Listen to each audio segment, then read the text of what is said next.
I invite you to use the chat tool now and let us know where you're tuning in from, where are you based right now, and I will read them out so we can have a sense of the audience. And later, towards the end of the program, I'll invite you to use the Q&A, and that's where you can ask any questions that you have for our panelists. And if you have any technical issues, you can also use that, and I'll get in touch with you behind the scenes. So let's see, while everyone's still connecting, let's see where we're joining in from. So we've got Water Valley, Mississippi, Red Bank, New Jersey, Belmont, Mass, Lancaster, PA, Provincetown, East End Books, thank you, Marietta, Pennsylvania, Roosevelt Island, NYC, Saugerties, New York, Merchantville, New Jersey, Avon, Minnesota, Ossining, New York, Western Mass, Washington, D.C., Austin, Texas, East Harlem, Santa Barbara, California, Medford, Mass, Los Angeles, Nome, Alaska, Ann Arbor, Michigan, Durham, North Carolina, Tacoma Park, Maryland, Provincetown, big exclamation point, love to have local audience, Boston, Tahiti, I don't know if that one's a joke or not, we'll find out, Katona, New York, Washington again, Philadelphia, Needham, Mass, Western North Carolina, Bronx, New York, Eureka Springs, Arkansas, Hartford, Connecticut, and Barrington, Rhode Island. Oh, got another one, another maybe joke location, Paris in the house, and Ireland, oh my gosh. Well, I'm going to pass the virtual mic over to my colleague Kelly Groom, our Director of Education Programs, for our introductions this evening. Thank you, Naya. Welcome to the Work Center's virtual series. I'm Kelly Groom. Thanks for joining us. We are thrilled to have Nick Flynn here tonight to launch his brand new memoir, This is the Night Our House Will Catch Fire, and honored to have Susan Minot with us in conversation with Nick. Susan Minot is an award-winning novelist, short story writer, poet, playwright, and screenwriter. Her first novel, Monkeys, was published in 12 countries. Her novel, Evening, was a worldwide bestseller and became a major motion picture. Her new collection, Why I Don't Write and Other Stories, was just published by Knopf. She teaches at Stony Brook University and lives in New York City and on an island off the coast of Maine. Nick Flynn has worked as a ship's captain, an electrician, and a caseworker with homeless adults. A professor on the creative writing faculty at the University of Houston, he's the author of 5 collections of poetry, most recently, I Will Destroy You. He's also the author of the memoir trilogy, The Ticking is the Bomb, Another Bullshit Night in Sex City, and The Reenactments. He has 2 new books, the multimedia retrospective, Stay, a Self-Portrait, and the just published memoir, This is the Night Our House Will Catch Fire. Nick, thank you so much. Over to you. Hi, everybody. I'm really happy to be here. Thanks, Kelly. Thanks, Naya. And thanks, Susan, for being here all the way from Maine, coming all the way from Maine to here. It's hard to get there.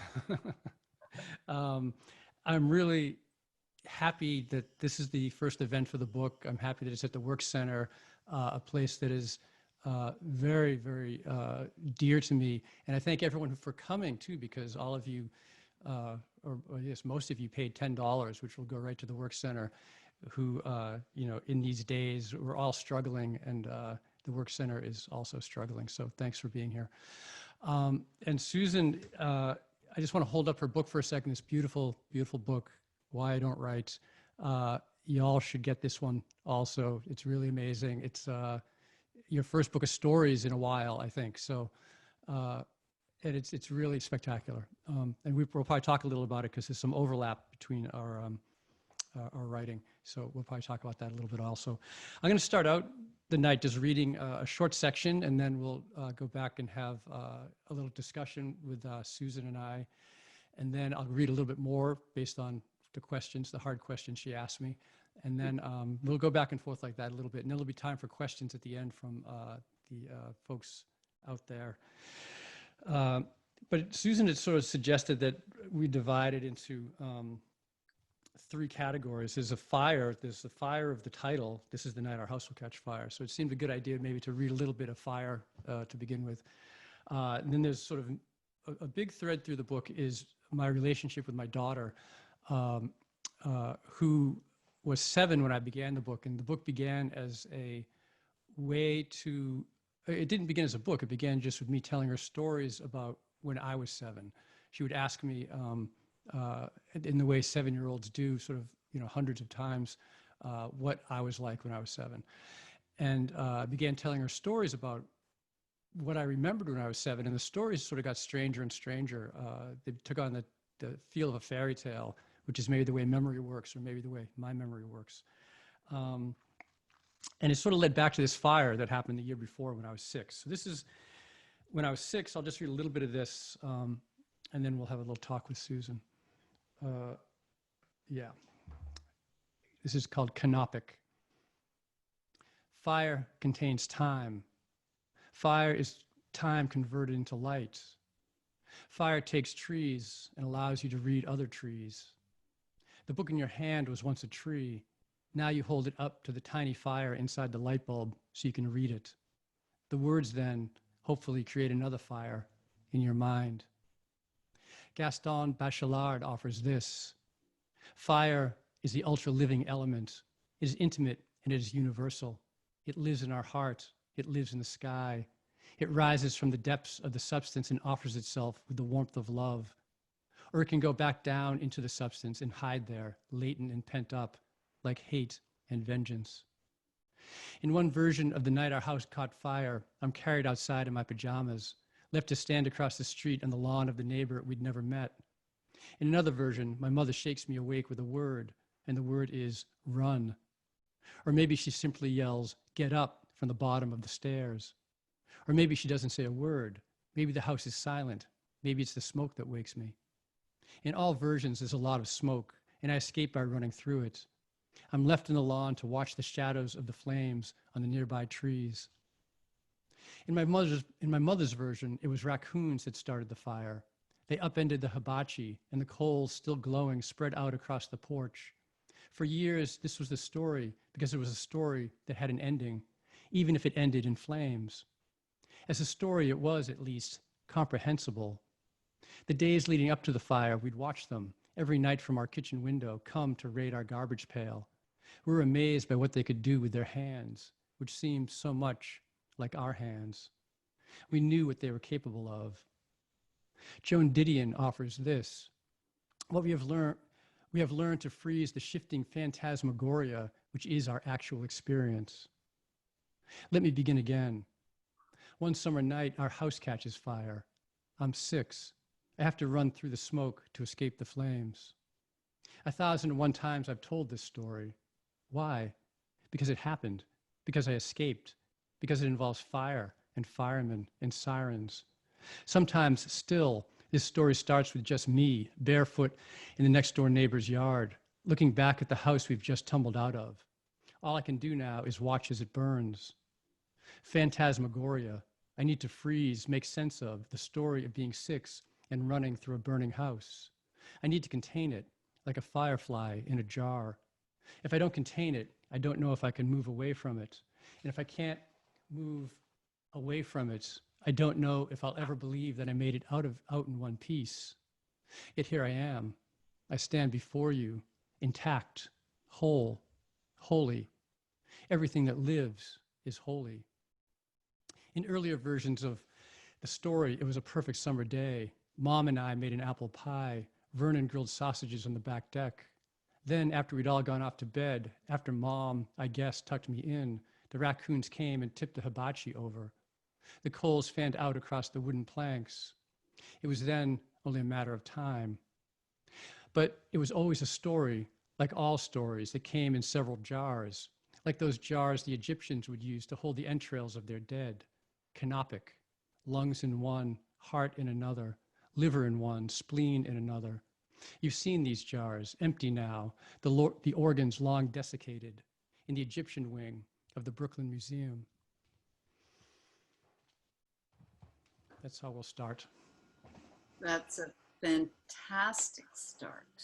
though I have to say you could probably, go anywhere into this book, Nick, and it's as fantastic as that, I think. I mean, I think it's just an amazing, amazing book. One thing that continually sort of tumbles throughout the whole book, which is just the telling of stories and how they change, and how not just with memory, but how trauma sort of inspires the telling of stories. A friend of mine who used to work as an ambulance driver or paramedic, she said that one of the things that they talked about with people who are traumatized is they just needed to tell the story over and over again. It's like a dog going and shaking and shaking and shaking. And this book, with that very traumatic event, and there are a number of other traumatic events, which of course everyone has if they've had a childhood,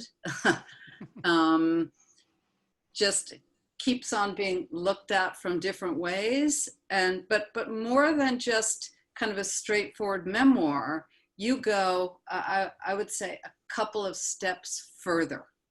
You analyze it in terms of sort of philosophy. You analyze it in terms of the poetry that you know. You analyze it in terms of your own poetry, in terms of, there's Mark Epstein, who's a Buddhist psychologist who you use to, it's like you've taken your, I don't want to talk too much, I want to ask you questions, but it's like keep talking, it's good. You've taken, you take your experience and you do not leave it. It's like you keep coming back, and just on a very basic level, you find out in this book new facts about what happened with that fire. Yeah, that idea of the fire, has appeared in every book I've written. That's right. Is, yeah. The first poem, which I mentioned in this also in a section which I was considering reading, but we'll just talk about it. My first poem is, in the first book I wrote, has these 6 baby mice in a bag that's on fire, like their home is burning. And then there's also running into a burning house in that book. And every book I was sort of circling around this story. The thing about these stories, it's the stories we tell ourselves, I think, that I'm wrestling with, and how in trauma studies, trauma also, that you brought that up, is the third leg that we were suggesting I talk about, my relationship with my daughter, the fire, and trauma. So that's like the third leg of the tripod.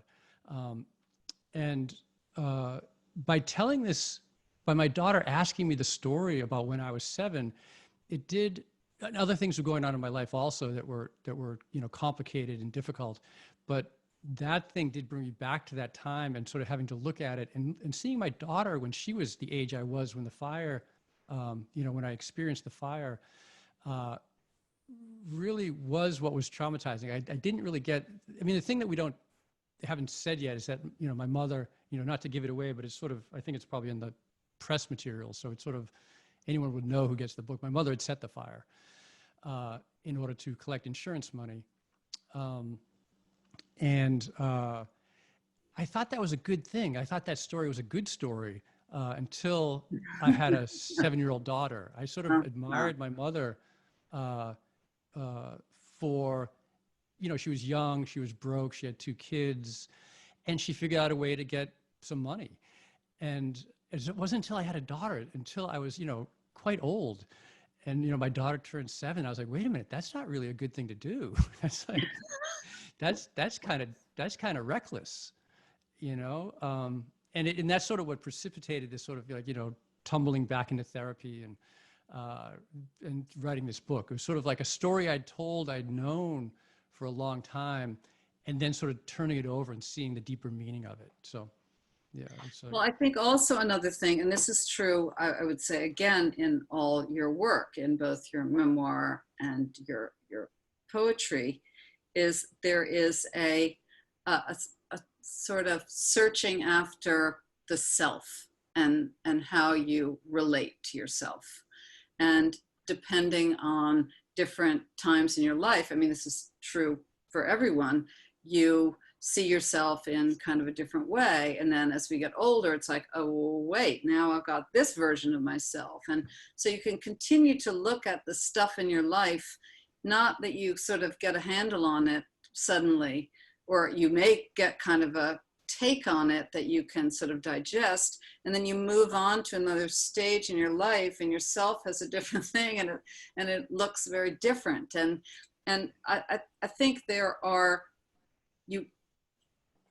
that comes across in this book, of all the layers at which things are like, you know, seem true to you, or end up being true now, or seemed sort of true then. And, you know, that's is so reflective of our experience, right?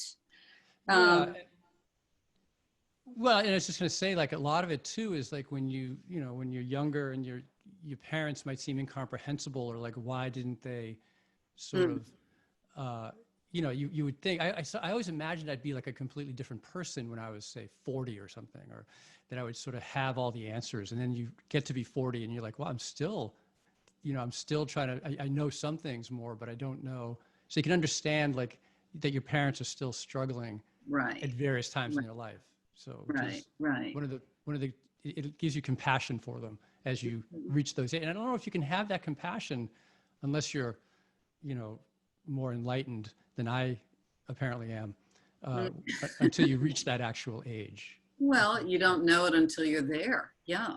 Yeah, to really know it. Yeah. Another thing, I mean, that section that you read does does give us an idea about a sort of tone in the book, but it's made up, just to sell it to people who haven't read your other work.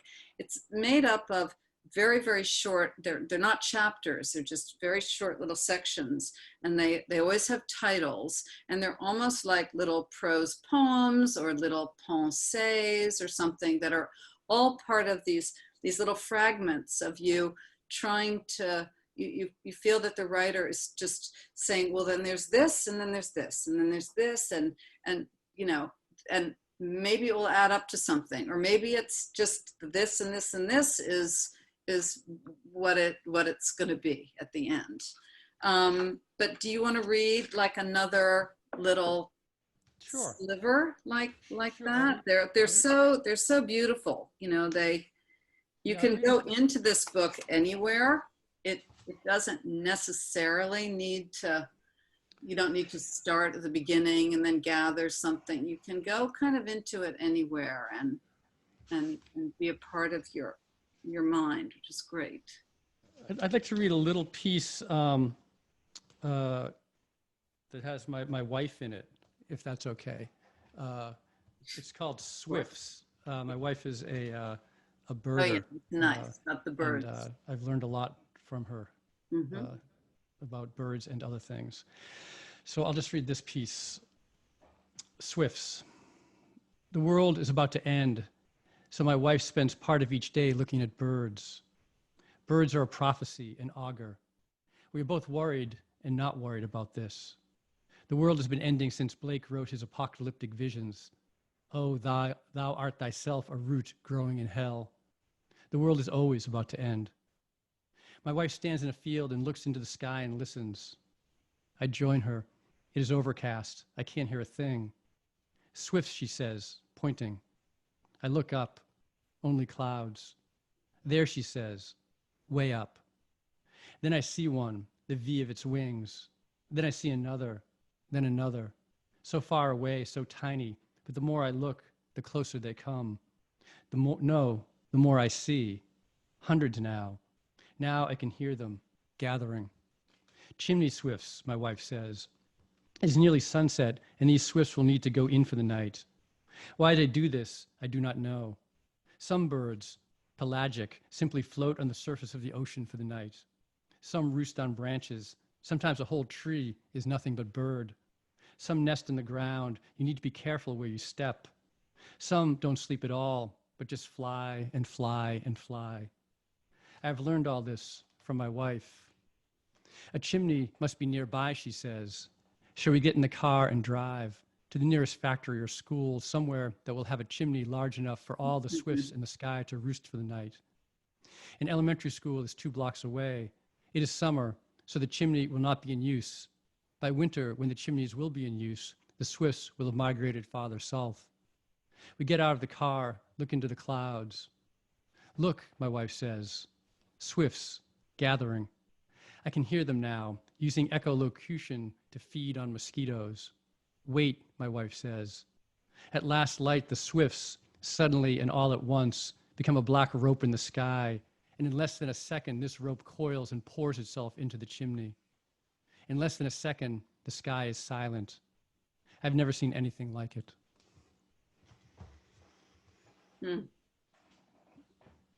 Yeah, I really wanted to read that piece. When you're writing a memoir, the thing is that there's other characters. You never get to write a memoir with just yourself in it, I don't believe. I guess maybe, Confessions of an English Opium Addict or something. Maybe that's just De Quincey alone in a room taking opium. But, generally there's other people that are part of it that are, that make up the constellation. And I found that, like, one of the things that writing does for me, it sort of clarifies relationships also. Like when I was writing Another Bullshit Night in Suck City, my first memoir, I had very little, it's about my father and his years being homeless. And at the beginning of writing that book, I had very little compassion for him. I just thought he was a fuck up and just sort of a terrible father. And in writing the book, I had to figure out who he was. I had to learn who he was. I had to keep going to him and asking him questions and getting to know him. And in the end, we ended up having a relationship, like a good relationship at the end of writing that book. And it wasn't my intention in writing the book. And that's I just find that's one of the things about any sort of writing. Like if Stanley Kunitz, who, we're here at the Work Center right now, or this is, through the Work Center. And Stanley Kunitz had said something that always stuck with me, that if you read a poem that you love and you want to figure out how to write a poem like that, you have to become the person who can write that poem. Like you have to change your whole life to become that person. And I think that is part of what I find with writing. That is, I usually don't say writing is cathartic, because it seems like cathartic seems like the way we use it now seems like a one-time thing. Like you suddenly have a light goes on and everything's all right. Whereas like the ancient, the Greek form of catharsis was a daily practice. It was something that every day you woke up with the same problems and you had to sort of figure out your way through them, but you sort of found ways to do that. So I think writing for me is partially that. So do you find, because I find this, that when you may start writing about something that either is disturbing to you or it's something you want to capture and you want to sort of think what you can say about it, but as you're writing, maybe you write the 10 sentences that sort of describe it, but then the 11th and 12th and 13th sentence are not ones that were on the top of your head. I mean, almost by definition, you needed to go along the rope of those sentences to get to that. And then that's where the discovery happens. That's where I didn't know that this had that to it, whatever. I'm not describing it very well, no, but it's beautiful. I mean, yeah. In that, just that piece about the birds, you're aware of this because you're a poet and you understand about metaphor and stuff, but this is a book about a house catching on fire and the smoke going up. And here's an image of you with your wife watching birds be the opposite of smoke and going back down a chimney. Like it's, I actually wasn't aware of that metaphor. Sorry. No. Well, it's pretty glorious because it's sort of the opposite. Usually it's smoke going up. That's the freeing thing. Yeah. But in this case, it's like this darkness going back down the chimney is kind of this new place that you are. I'd say I wasn't aware of it on a conscious level, but there was something about that image that was just so striking to me. It's the And backwards of smoke. yeah, this black rope going into a chimney, and also they're Yeah, making a home in the chimney. They're, yeah. that you go look for chimneys to look for them, and it just also, gave me a chance. Part of the book is also, wrestling with what it is to be married and what it is to have a home and what it is to have a family. Really wrestling with that. Coming from my childhood, and then finding myself, with those things. Yet, yet also like my mother. When she was young and had she'd bought her first home when she was 25 and had 2 kids. And there's something about it that was like deeply unsettling for her. So much so that she set the house on fire, the first house that she buys. She was young with 2 kids. What's that? She was young with 2 kids on her own, right? Yeah, she was 20 years old, with 2 kids. Yeah. Yeah. Yeah. That would be unsettling to me. So, but that happens, but it's, so it was just, and how what our parents go through, we end up going through also in some way. Like we have to sort of figure that out and figure out, so there's metaphorically me, metaphorically burning down my house is part of this also. So, yeah. Well, I think you kind of brush up against those things you're talking about. The way we experience it in the book is sort of one kind of crystalline moment of either perplexion or wonder or kind of cobbling things together after another. So you're very good at summing things up and then pulling the rug out from under those, other things that you thought were summed up. And it's great. I wanted to show the book so people can see it. It's apparently, it's not actually technically published yet, right? So you may not be able to buy the book apparently yet.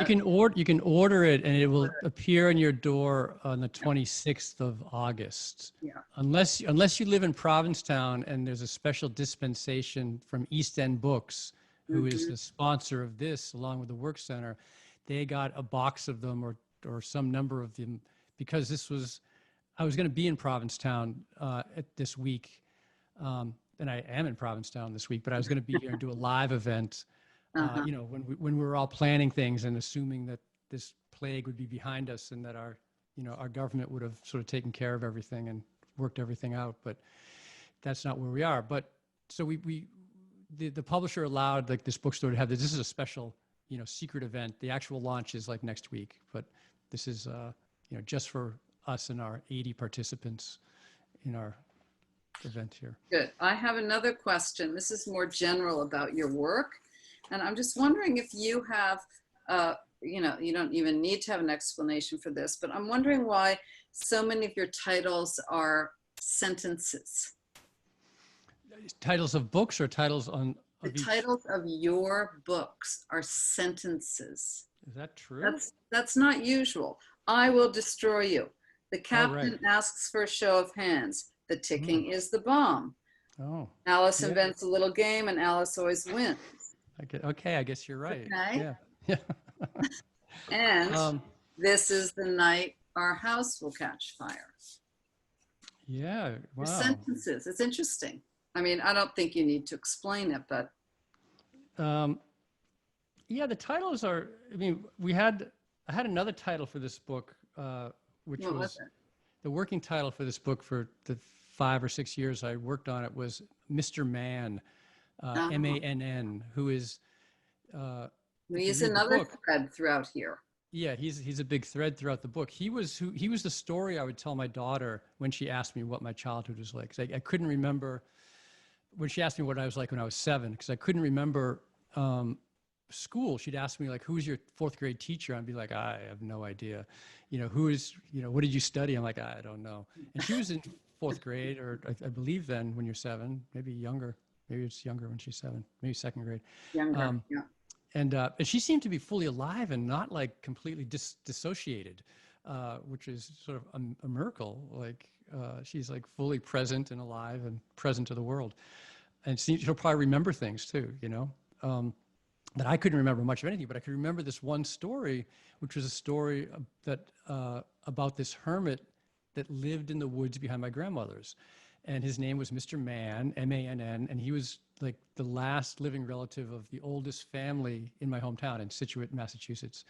The house he lived in was from 1630s, and it hadn't been renovated since 1630, and it was, you know, falling down, and he was very old. But my grandmother warned me. She said, when I was 7, she said, you can't go near his house. He'll come out with a shotgun and shoot you. You cannot go near his house. He'll shoot with It rock salt. reminded me of kind of Boo Radley or something. Yeah, very this mythic fairy tale character. But when I learned that rock salt wouldn't kill me, at least that's what she said, it would just sting.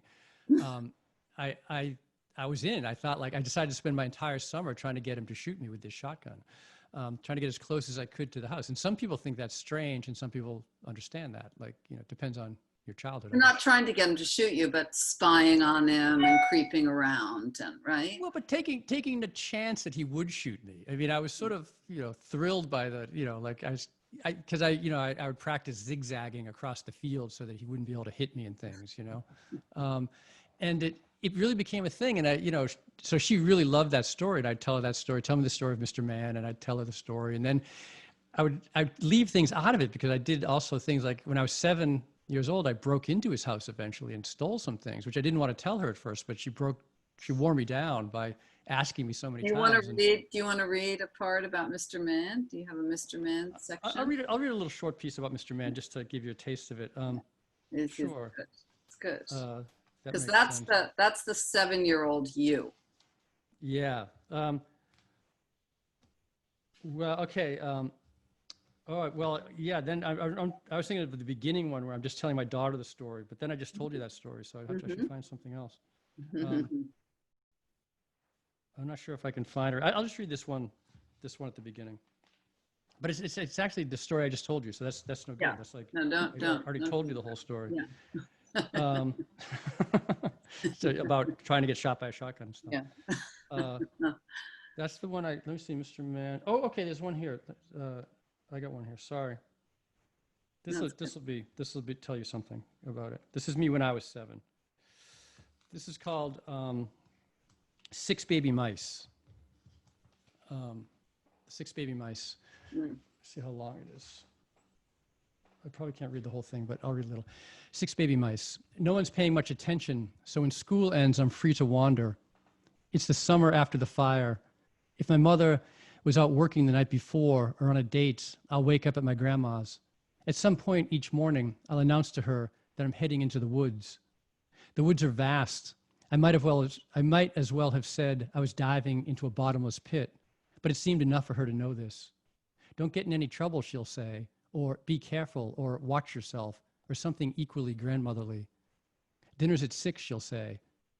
One morning, along the path, I find an old bottle dump.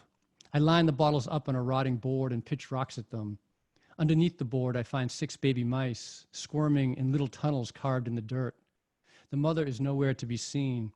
I watch them for a while, then lay the board back down. Every day that summer, I drag myself a little closer to Mr. Mann's.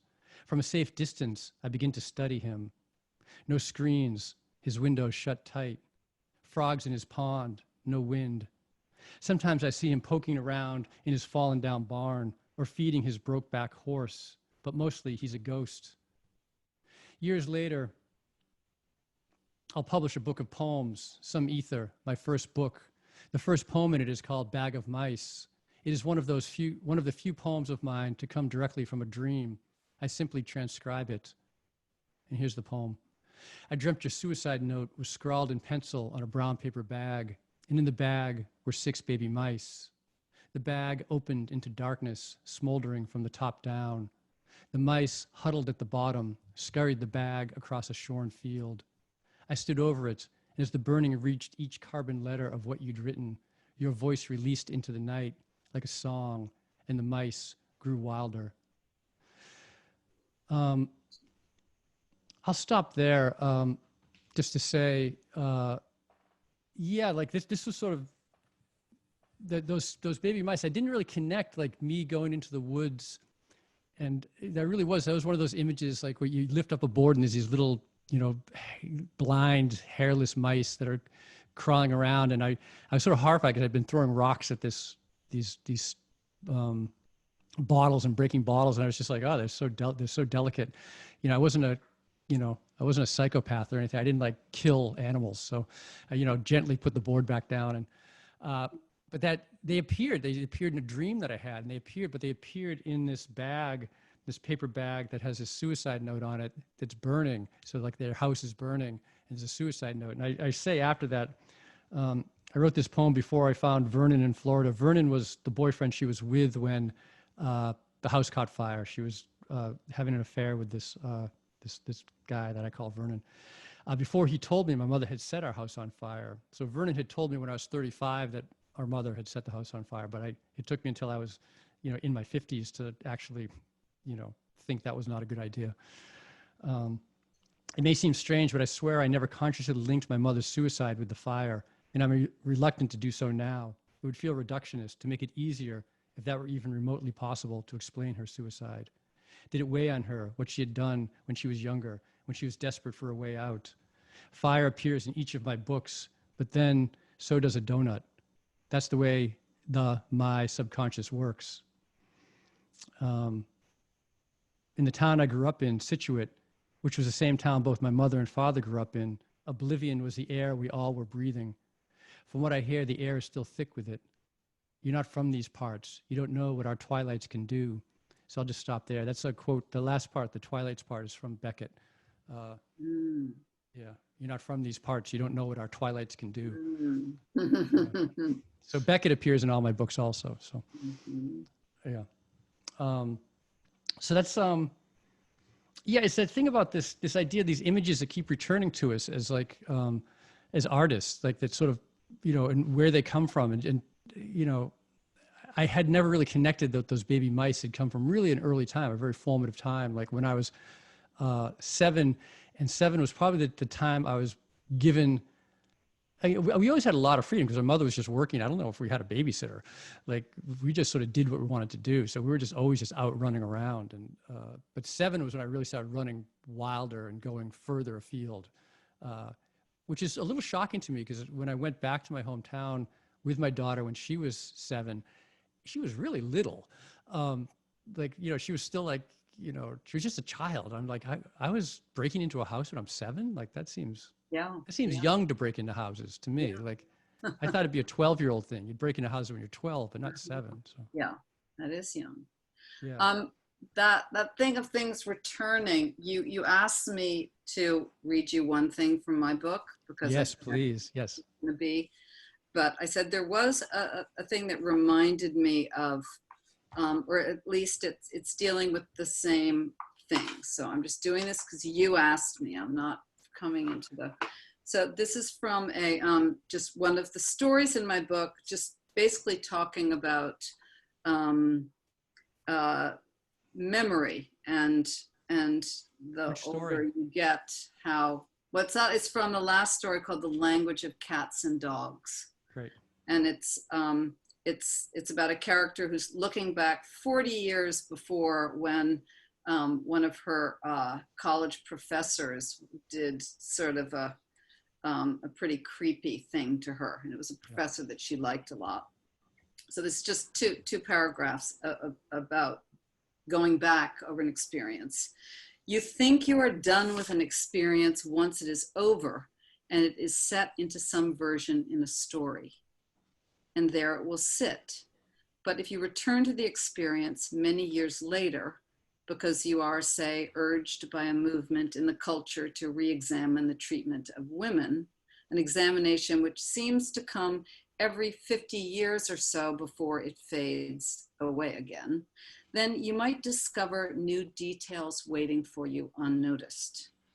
What you do not know when you're young is that you may, as your life goes on, return to things that happened, and that the more you visit a thing, the more time you spend experiencing it in reflection, in memory, so that an event which took, say, an hour in your life may afterward be recalled and visited by you 50 times over, each time you remember it. Moments of happiness, such as the period one fell in love, may be remembered again and again, weeks worth, if it was really a compelling thing to think about. And moments when one was shocked might similarly be preserved, not voluntarily, and exist as a freeze frame. It's gorgeous. Yeah, perfect. That's really perfect.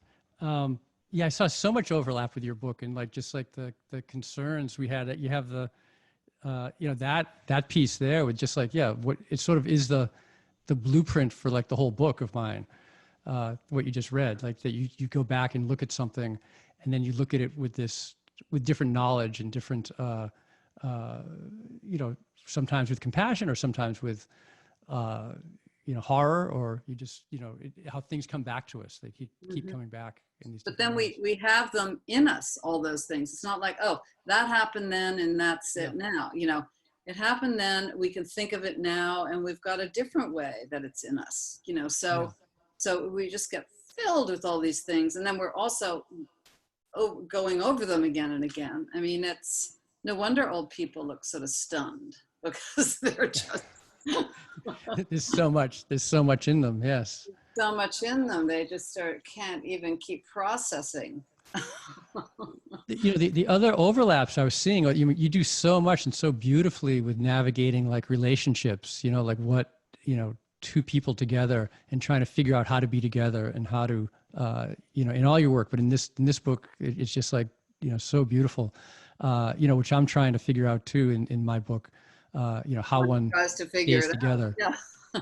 you know, and then also even the ways you do it, like you suddenly break into that moment, which is, you know, a departure with Cafe Mort, where suddenly you're in we're with the dead, you know, it's like this sort of surreal dead thing. But in my book, I'm talking to the dead all the time. I mean, also the dead are just keep coming up and speaking, and They're there. yeah. The dead don't stay dead. Yeah. No, once they're dead, they're really there. Yeah. Then you don't think they're carrying on somewhere else. You're sort of, they really don't go away. And they can still surprise you. That's right. And then you have the story Listen, which is all like a, you know, Carol Churchill type play with just like these, you know, two unnamed characters just sort of having a conversation. Or six. What? Or 6 or 10. Yeah. Just having it, you know, having this, you know, conversation. Yeah. So, yeah, which I also do too. Like often I'll break into, just sort of into dialogue. Yeah, into just like a play, like a, you know, sort of make it look like a play, and just have the people speaking and see what that does. You know, how people are describing it. So, yeah. Yeah. Well, should I read one last piece and then we'll like maybe have some questions? Or please do. It's so beautiful, really, Nick. I'm thinking maybe of going, if I can find it,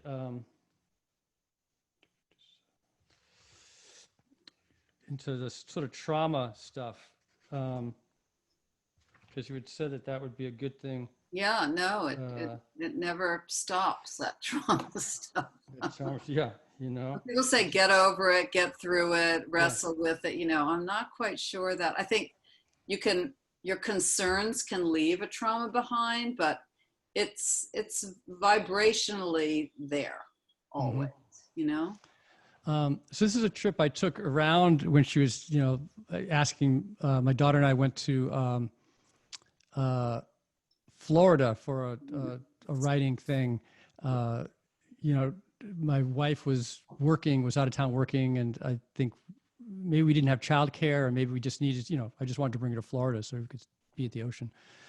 So I'll just read this. This is sort of, I think, right before I got into therapy, right when things were really sort of falling apart. So, right when all the stuff like from telling the stories about my childhood were sort of like rising up, you know, the affect. I'd been telling the story without affect. I'd just been telling sort of a version of the story of the fire, and then suddenly it became pure affect, which was sort of my crisis. So we landed in Florida the night before. In the supermarket, on the way to the motel, I stood before the chips. So many choices. My mantra was, hold it together, hold it together, hold it together. Now, over my head in the warm, warm Gulf, my mantra is, please help me, but I'm unsure who it is I'm talking to. A tern hangs in the air above me. Will I come back from this, I wonder? Have you ever actually been here, comes the answer. On the plane from Brooklyn, I'd been reading the Kabbalah. In the beginning were only two books, the Book of Creation and the Book of Splendor. One was about what we could see, the other was about what we could feel. One was about a God who could be known, the other was about a God who would be forever unknowable. This was the 2nd century, and this was enough. A wave breaks in my face. That night, in our motel room, my daughter and I watch a movie about an astronaut stranded on Mars. He spends his time making little videos of himself, which he transmits back to the rest of us stranded here on Earth. At one point, when it seems he will be saved, he tells himself, or us, or God, I'm really looking forward to not dying. And then his potatoes died. That's all I remember of the entire movie. The next morning, I woke up and remembered that life simply goes on, even without us. The next moment, I wondered if it hadn't already stopped. It is possible that, just before I fell asleep, I prayed. If I had, it would have been for my daughter, or happiness, or both. Or maybe I thought I should, but no words came. I don't know what to ask for, I said, to no one. Everything, it seemed, was ending. My marriage, my job, my home. Yet nothing ever ended. My childhood, the fire, bewilderment. On the radio in our motel room, a theoretical astrophysicist, Carlo Rovelli, was talking about time. He said, a stone is a thing because I can ask where the stone is tomorrow, while happening is something limited in space and time. A kiss is not a thing because I cannot ask, where is a kiss tomorrow? I thought of the stones lined up on my desk. A stone is a page in the Book of Creation, while a kiss is a page in the Book of Splendor. Then I think, what is the difference between a God who is knowable and a God who makes himself known? Then I remember that prayer. Days pass and the years vanish, and we walk sightless among miracles. I woke up this morning and thanked no one. My dreams dissolved in my mouth like salt in the ocean. I'm treading water. The air is overheated. This morning, my daughter hit me with a stick. We are from a place formed by ice, I told her, as I broke her stick over my knee. Lord, fill our eyes with seeing and our minds with knowing. Later, I'll be face down in the sand. My hands will form a small bed beneath my face. I'll close my eyes and see the glacier coming. A doctor held my head when I was born. My mother kissed the top of it, still wet with her. The Book of Creation has been with us all along, while the Book of Splendor was begun just yesterday. Each day we are offered a chance to add to it. Does this mean there's a God somewhere whose medium is words, and by those words he created all that surrounds us? I can understand a world made of words. I do it all the time. I'm doing it now. I am not floating in the Gulf of Mexico. I am not asking for help. Where is this world made of nothing but splendor? Help us to see wherever we gaze that the bush burns unconsumed.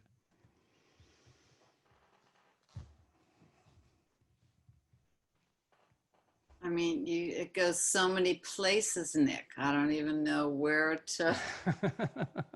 I'm like you're floating in the thing. It's so great. So great. A lot of that too. A lot of those are references to other stuff in the book, like the Yes, they stones are. on my desk, and yeah, the whole thing is sort of. We keep on bringing up. Here's a little thing, and then we have the bright thread that appears there, or the, you know, there's you don't forget what you've given us, and you refer to it a little bit, but again, it's like this layering of all these elements, and then the light's shining on them on this side and that side, and it's really beautiful. Should we open it up? We have only like 9 minutes left. Should we open to questions? Are there any questions, Naya or Kelly? Yeah, actually, you have a few. So the first one for both panelists, If you were aware of the mercurial nature of your stories, how did you know when they were finished? Well, that's why I've written 4 memoirs, because I don't really think they are finished. I think they're just pieces of it. Like I say, the fire has appeared in every book, and I don't assume that this is the last word. I think that maybe I will look back on this in 10 years and think, oh, I thought that was the end. I thought I'd come to the end of it. Like, there's a whole nother room I didn't even look at. So, and I find that interesting. It's sort of, I'm curious about that. Like, I'm excited to see, and even if it's like, like this was a very hard book to write, but I think if I hadn't written it, if I hadn't like sort of opened that door and gone in and sort of, and been forced to go in it by my 7-year-old daughter, just, asking me questions all the time, I don't know if I would have gone into it, but I'm very grateful that she did, though. So, yeah.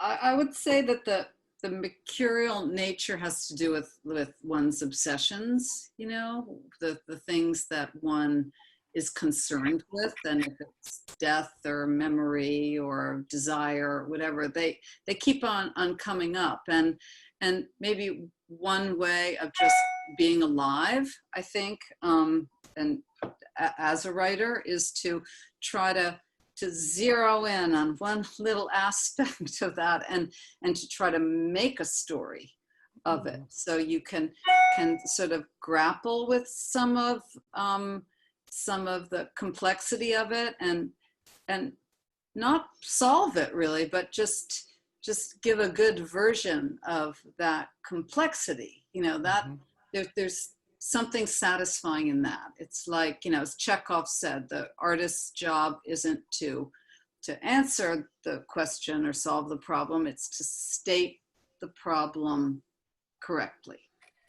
Nice. So, I think a story is done because you try to comb through so many things you could be writing about and stick with sort of one thing and try to get as much, convey as much of the complexity out of it as possible. And then, for me, it's when I get to it's like I know where I'm going, those 10 sentences worth, and then it's the next 11, 12, 13 that the story takes me at the end. And I think, okay, this is where it had to go to. Yeah, we have quite a few questions.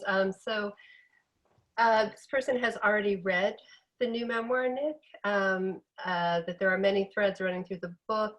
As Susan mentioned earlier, trauma is told and retold from different angles. I'm curious if Nick knew where all the threads were going to be and how he was going to layer them prior to creating the book, or did he stumble upon them during the course of the writing? Well, I hate to think of myself as stumbling, but I don't know. Like an adventurer, you discovered them. You have to try. What I usually try to do, I just write. Like, I spend a couple of years usually just writing and gathering energy around and finding where the energy is and finding the images that have energy around them. And so I'll sort of write about them. And a lot of the folks I can see that actually have signed in, some of them have taken workshops with me, and so they'll know what I'm talking about. Like, we do this process where we sort of try to gather energy around certain images, and try to develop them. This whole book is written. That's a good phrase, gathering energy around. Yeah. And but not even trying to gather it, like trying to see where the energy is. It's more almost like just trusting that there's energy. And then I had to do a whole chart, which I wish I had right at my fingertips here, but a whole chart of laying out the whole book and figuring out where, and some of it was, I put a line down the center of it. This is like the structure of it, a line down the center of the chart, which sort of said, like, this was like sort of above it was the conscious realm, and below it was the subconscious realm. And each chapter had some element of both in it. Like, like there would be a thing you could hold on to, like an apple pie was like in the conscious realm. It's a thing you can hold in your hand. And then below that would be like sort of the metaphoric or the dreamlike energy around it too, would be connected to it somehow. So I tried to do that in each chapter, have that going through. And then also to see how those images, if I could reduce it to an image like an apple pie, where that repeats again, like, you know, how many chapters later it repeats again. So it would sort of like, I would structure it like that to see how long the reader could go and where the apple pie would appear again, and they would remember, oh, that's what was made the day of the fire, you know, so you could just refer to it. Or those stones that you were just talking about, then they appear, they're on page 1, aren't they? Of the, What the apple pie does? no, the stones. Yeah, the stones. Yeah, exactly. The stones appear on page 1, and then I just read from, that was 178. That was near the end that I read, where the stones appear again. Yeah. So Nick, a question from Ann Carson. What does your daughter make of the endlessly shifting versions of your stories? And I want to thank Anne too, because I've her version of the Oresteia, I think I thank her in the back of the book, because I believe I've it was influenced. It influenced my writing of this. What does she think of it? Well, I think she sort of is starting to figure out that, like, you know, that I'm a little shifty. So that the versions of the story, I mean, they don't really shift with her. Like that's the thing with the 7-year-old. When I was telling the story, like you have to tell the story exactly the same way each way. Like if you're like, you know, you forgot the car, you forgot that there was a car in his yard, so you have to go back and tell that with the car in it. Like she was very attentive to it, and this story, like you know, she hasn't read the piece I just read about, like, you know, being in Florida and sort of having this mental breakdown. You know, she was there, but she hasn't read my version of it. So you know, she will at some point. The book is really, in some ways, it is. I sort of talk about that before. Like when I was a kid, I didn't know anything about my mother's childhood. Like she never talked about her childhood. It was like sort of like this thing. And we lived in a town that was maybe half an hour from where she grew up, and we never drove to her house. And she never said, "Oh, that's the house I grew up in." I don't know anything about her childhood. I didn't know anything about it. So I really wanted my daughter to sort of know where I came from, where we came from. So that's why I brought her back to my hometown and showed her these things. And then she'll make of it what she will. I mean, I can't, I'm not in charge of how she interprets those stories. So, yeah. Fire is a source of life and destruction, but also what is contained in it is consumed and transformed. Does it have this power association for you? What was the beginning of it? I missed the beginning. Just pause a second. Sure. Fire is a source of life and destruction, but also what is contained in it is consumed and transformed. Does it have this power association for you?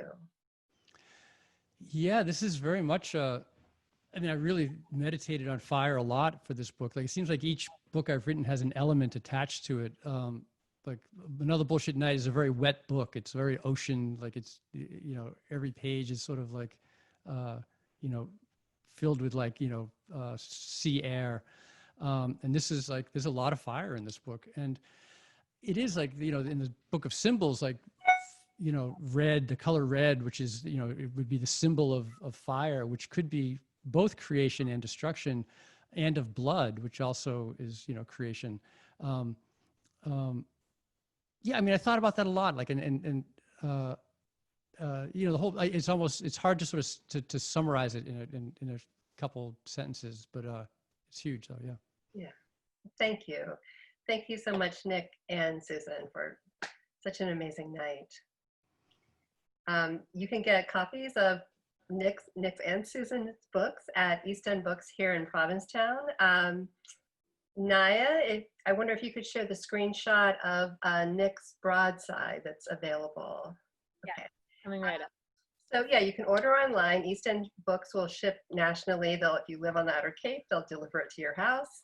But tonight, if you order a copy of This Is the Night and any other Nick Flynn book, or extra copies of This Is the Night, because you know you're going to want to share this book with others, East End Books has a limited quantity of this gorgeous broadside, which they'll send to you free with your 2 books. That's an excerpt from the book there.